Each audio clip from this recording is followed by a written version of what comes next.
This past August, technology firms lined up to find out how they could help build a computerized reality of President Donald Trump's vague, hateful vision of extreme vetting for immigrants. At a Department of Homeland Security event, and via related DHS documents, both first reported by the Intercept, companies like IBM, Booz Allen Hamilton, and Red Hat learned what sort of software the government needed to support its extreme vetting initiative. Today, a coalition of more than 100 civil rights and technology groups, as well as prominent individuals in those fields, has formed to say that it is technically impossible to build software that meets DHS's vetting requirements, and that code that attempts to do so will end up promoting discrimination and undermining civil liberties.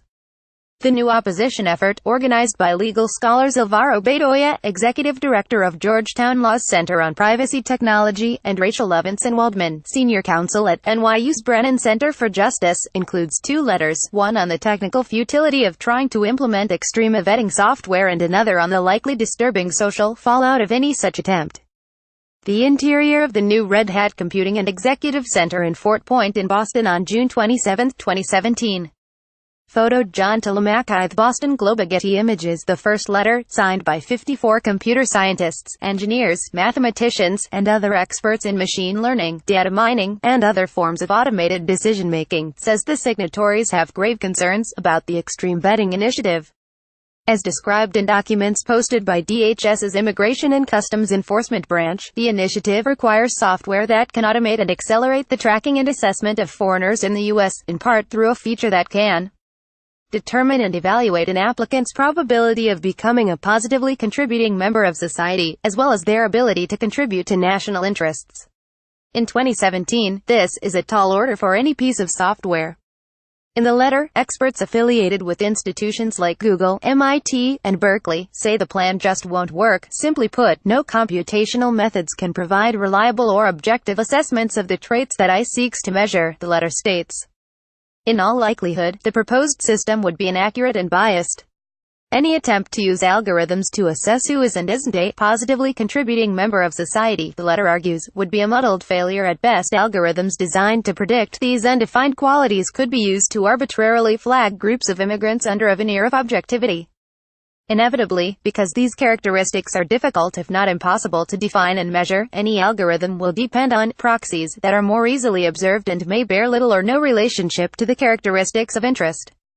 For example, developers could stipulate that a Facebook post criticizing U.S. foreign policy would identify a visa applicant as a threat to national interests. They could also treat income as a proxy for a person's contributions to society, despite the fact that financial compensation fails to adequately capture people's roles in their communities or the economy.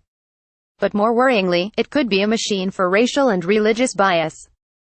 David Robinson, a signatory to the first letter and managing director of technology and civil rights think tank Upturn, said in an interview that the government is essentially asking private technology companies to boil down to numbers, completely fuzzy notions of what counts as a contribution to the national interest. In effect, they'll be making it up out of whole cloth. Corporate programmers could decide that wealth and income are key measures, thus shutting out poorer immigrants, or look at native language or family size, tilting the scales against people of certain cultures. As has proven to be the case with Facebook, for example, vast groups of people could be subject to rules kept inside a black box of code held up as an impartial arbiter. A corporate contractor chosen for the project, Robinson explained, could simply tweak the formula until they like the answers, and then bake it into a computer and say it's objective, data-driven, based on numbers. I'm afraid this could easily become a case of prejudice dressed up as science. Another concern is the danger of extrapolating common characteristics from the vanishingly small proportion of immigrants who have attempted to participate in terrorism. There are too few examples, said Robinson. We can't make reliable statistical generalizations. But that isn't stopping ICE from asking that it be so. Christian Lum, lead statistician at the Human Rights Data Analysis Group and letter signatory, fears that, in order to flag even a small proportion of future terrorists, this tool will likely flag a huge number of people who would never go on to be terrorists, and that these false positives will be real people who would never have gone on to commit criminal acts but will suffer the consequences of being flagged just the same. The second letter, signed by a coalition of 56 civil rights, civil liberties, government accountability, human rights, immigrant rights, and privacy organizations, including the ACLU, Amnesty International, and the Southern Poverty Law Center, argues that the extreme vetting initiative is tailor-made for discrimination. The letter adds that would-be visitors and migrants, knowing that they will be subject to automated surveillance, will curb their own speech, contravening the First Amendment and international human rights. According to analysis by these groups, the algorithmic program floating through Homeland Security's collective imagination will not work the way ICE says it will work.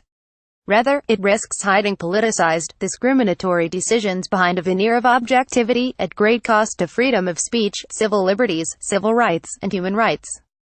It will hurt real, decent people and tear apart families.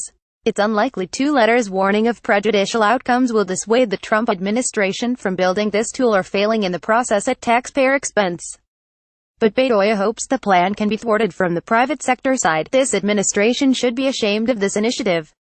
But our real hope is that government contractors recognize this for what it is, a digital Muslim ban.